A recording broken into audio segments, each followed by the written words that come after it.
सभी को जोहार। इस वीडियो में हम पढ़ेंगे BBMKU सेमेस्टर 5 कोड 12 का यूनिट 4 जो कि है नेहरू रिपोर्ट। इससे पहले हम पढ़ चुके हैं। जो पहला यूनिट है वह है brief history of Indian constitution. इसी तरह यह चौथा यूनिट है। तो साइमन कमीशन के विरोध के दौरान जो भारतीय मामले के मंत्री जो थे लॉर्ड बर्कनहेड, उसने भारतीयों को चुनौती देते हुए कहा था कि वह एक ऐसा संविधान तैयार करे, ऐसी व्यवस्थाएं हो कि भारत की सर्वमान्यता व्यक्त करे।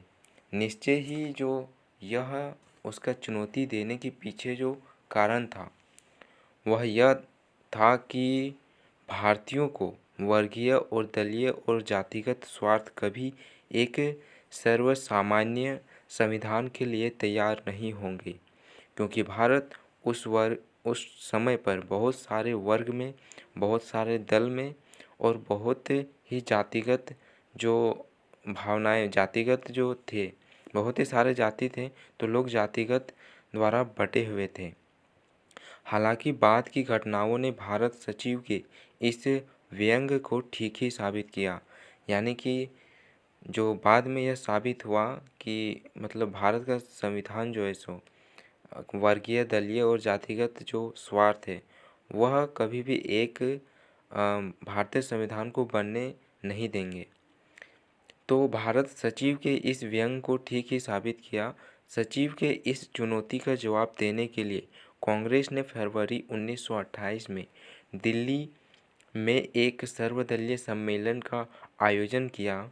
अनेकों बैठक करने के बाद श्री मोतीलाल नेहरू की अध्यक्षता में 8 व्यक्तियों की एक समिति बनाई गई जो 1 जुलाई 1928 के पहले भारत के लिए एक संविधान का प्रारूप तैयार कर सके। 29 राजनीतिक संगठनों ने इस प्रस्ताव का अनुमोदन किया और शीघ्र ही अपना प्रतिवेदन अगस्त 1928 में पेश कर दिया। यह प्रारूप नेहरू रिपोर्ट के नाम से जाना जाता है। नेहरू रिपोर्ट की सिफारिशें क्या थी? तो इस रिपोर्ट में सरकार से भारत में औपनिवेशिक स्वराज्य तथा उत्तरदायी सरकार की स्थापना की मांग की गई थी। नेहरू रिपोर्ट जो संपूर्ण था उसे 3 भाग में विभाजित किया गया था, जिसमें पहला था भारत की भावी स्थिति क्या होगी, दूसरा कि नागरिकों के लिए मूल अधिकार क्या क्या होंगे, तीसरा हिंदू मुस्लिम संबंध कैसे होंगे और इनके बीच जो किसे आरक्षण दिया जाएगा अल्पसंख्यक और बहुसंख्यक के नाम पर।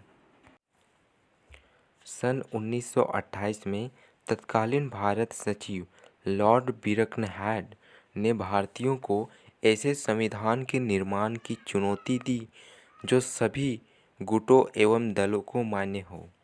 इस चुनौती को स्वीकार कर फरवरी एवं मई 1928 में देश के विभिन्न विचारधाराओं के नेताओं का एक सर्वदलीय सम्मेलन बुलाया गया। यह सम्मेलन पहले दिल्ली फिर पुणे में आयोजित किया गया। सम्मेलन में भारतीय संविधान का जो मसौदा तैयार करने हेतु मोतीलाल नेहरू की अध्यक्षता में एक समिति का गठन किया गया। अली इमाम, सुभाष चंद्र बोस, MS एनी, मंगल सिंह, शोएब कुरैशी और GI प्रधान तथा तेज बहादुर सप्रू उप समिति के अन्य सदस्य थे। देश के संविधान का प्रारूप तैयार करने की दिशा में भारतीयों का पहला बड़ा कदम था। अगस्त 1928 में इस उप समिति ने अपनी प्रसिद्ध रिपोर्ट पेश की, जिसे नेहरू रिपोर्ट के रूप नाम से जाना जाता है। इस रिपोर्ट की सभी संस्तुतियों को एक मत से स्वीकार कर लिया गया था, लेकिन रिपोर्ट में भारत को डोमिनियन स्टेट का दर्जा दिए जाने की मांग पर बहुमत था। नेहरू रिपोर्ट की जो सिफारिशें थी, मतलब क्या क्या होना चाहिए, क्या नहीं होना चाहिए, तो इन सब की जो सूची थी वो मुख्य जो है मैंने छांट करके 13 लिखे हैं।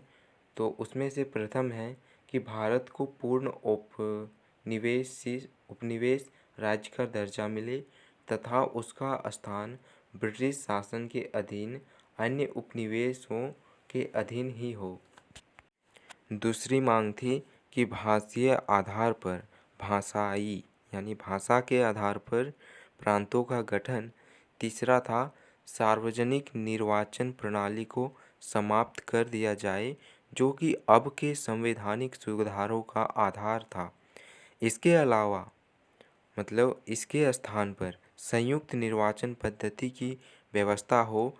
केंद्र एवं उन राज्यों में जहां मुसलमान अल्पसंख्यक हो उनके हितों की रक्षा के लिए कुछ स्थानों को आरक्षित कर दिया जाए, लेकिन यह व्यवस्था उन प्रांतों में नहीं लागू की जाए जहां मुसलमान बहुसंख्यक हो, जैसे कि पंजाब तथा बंगाल। चौथा है संघ बनाने की स्वतंत्रता तथा वयस्क मताधिकार जैसी मांगें सम्मिलित थी। पांचवा था कि केंद्र तथा राज्यों में उत्तरदायी सरकार की स्थापना की जाए। केंद्र में भारतीय संसद या व्यवस्थापिका के 2 सदन हो, निम्न सदन और उच्च सदन। निम्न सदन की संख्या 500 हो। इसके सदस्यों का निर्वाचन वयस्क मताधिकार द्वारा प्रत्यक्ष चुनाव पद्धति से हो। प्रत्यक्ष चुनाव यानी कि डायरेक्ट जनता द्वारा जो चुने जाते हैं। उच्च सदन की संख्या 200 हो। इसके सदस्य का निर्वाचन परोक्ष पद्धति से प्रांतीय व्यवस्थापिकाओं द्वारा किया जाए, यानी कि इसका अप्रत्यक्ष रूप से चुनाव हो। निम्न सदन का कार्यकाल 5 वर्ष तथा उच्च सदन का कार्यकाल 7 वर्ष हो। केंद्र सरकार का प्रमुख गवर्नर जनरल हो, जिसकी नियुक्ति ब्रिटिश सरकार द्वारा की जाएगी। गवर्नर जनरल केंद्रीय कार्यकारिणी परिषद की सलाह पर कार्य करेगा, जो कि केंद्रीय व्यवस्थापिका के प्रति उत्तरदायी होगी। प्रांतीय व्यवस्थापिकाओं का कार्यकाल 5 वर्ष होगा।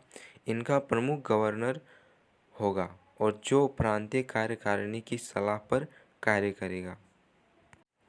छठी सिफारिश थी कि मुसलमानों के धार्मिक एवं सांस्कृतिक हितों को पूर्ण संरक्षण मिले।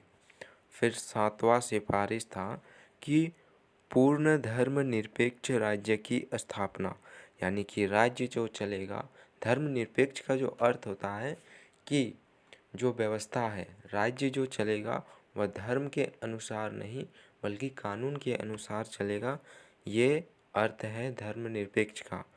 तो 7वां जो सिफारिश था वह यह था कि पूर्ण धर्मनिरपेक्ष राज्य की स्थापना, राजनीति को धर्म से अलग रखना, पृथक्करण यानी कि अलग रखना।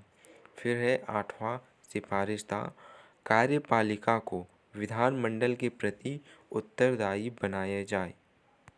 9वां सिफारिश था केंद्र और प्रांतों में संघीय आधार पर शक्तियों का विभाजन किया जाए, किंतु अवशिष्ट शक्तियाँ केंद्र को दी जाए। 10वां सिफारिश था सिंध को बम्बई से पृथक कर एक पृथक प्रांत बनाया जाए। फिर अगला है 11वां कि उत्तर पश्चिम सीमा प्रांत की ब्रिटिश भारत के अन्य प्रांतों के समान वैधानिक स्तर पर प्रदान किया जाए। फिर 12वां सिफारिश था कि देशी राज्यों के अधिकारों एवं विशेषाधिकारों को सुनिश्चित किया जाए। उत्तरदायी शासन की स्थापना के पश्चात ही किसी राज्य को संघ में सम्मिलित किया जाए। 13वां सिफारिश और आखिरी सिफारिश था कि भारत में एक प्रतिरक्षा समिति, उच्चतम न्यायालय तथा लोक सेवा आयोग की स्थापना की जाए। अब इसके बाद हम देखेंगे एक पॉइंट कि मुस्लिम एवं हिंदू सांप्रदायिक प्रतिक्रिया क्या हुआ था नेहरू रिपोर्ट के बाद। तो नेहरू रिपोर्ट के रूप में देश में भावी संविधान की रूपरेखा का निर्माण राष्ट्रवादी नेताओं की एक महत्वपूर्ण उपलब्धि थी। यद्यपि प्रारंभिक अवसर पर रिपोर्ट के संबंध में उन्होंने प्रशासनीय एकता प्रदर्शित की, किंतु सांप्रदायिक निर्वाचन के मुद्दे को लेकर धीरे धीरे अनेक विवाद उभरने लगे। प्रारंभ में 6 दिसंबर 1927 में मुस्लिम लीग के दिल्ली अधिवेशन में अनेक प्रमुख मुस्लिम नेताओं ने भाग लिया तथा एक प्रस्ताव पारित किया। इस प्रस्ताव में सम्मिलित 4 मांगों को उन्होंने संविधान के प्रस्तावित मसौदे में सम्मिलित किए जाने की मांग की। दिसंबर 1927 के कांग्रेस के मद्रास अधिवेशन में इन मांगों को स्वीकार कर लिया गया तथा इसे दिल्ली प्रस्ताव की संज्ञा दी गई। ये 4 मांगें इस प्रकार थी। प्रथम मांग यह था कि पृथक निर्वाचन प्रणाली को समाप्त कर संयुक्त निर्वाचन पद्धति की व्यवस्था की जाए, जिसमें कुछ सीटें मुसलमानों के लिए आरक्षित की जाए। दूसरा मांग था कि पंजाब और बंगाल के विधानमंडलों में जनसंख्या के अनुपात में मुसलमानों के लिए स्थान आरक्षित किए जाए। फिर केंद्रीय विधानमंडल में मुसलमानों के लिए 1/3 स्थान आरक्षित की जाए। ये तीसरी मांग थी कि केंद्रीय विधानमंडल में मुसलमानों के लिए 1/3 स्थान आरक्षित की जाए। चौथी मांग थी कि सिंध, बलूचिस्तान एवं उत्तर पश्चिमी सीमांत नामक 3 मुस्लिम बहुल प्रांतों का गठन किया जाए। अब इसके बाद क्या हुआ कि हिंदू महासभा ने 3 मुस्लिम बहुल प्रांतों के गठन तथा पंजाब एवं बंगाल जैसे मुस्लिम बहुल प्रांतों में मुसलमानों के लिए सीटें आरक्षित किया जाने के प्रस्ताव का तीव्र विरोध किया। तो महासभा का मानना था कि इस व्यवस्था से इन प्रांतों की व्यवस्थापिकाओं में मुसलमानों का पूर्ण वर्चस्व स्थापित हो जाएगा। उसने सभी के लिए समान व्यवस्था किए जाने की मांग की, किंतु हिंदू महासभा के इस रवैये से यह मुद्दे अत्यंत जटिल हो गए। दूसरी ओर मुस्लिम लीग प्रांतीय तथा मुस्लिम बहुल प्रांतों में मुसलमानों के लिए सीटों के आरक्षण के मुद्दे पर अड़ी हुई थी।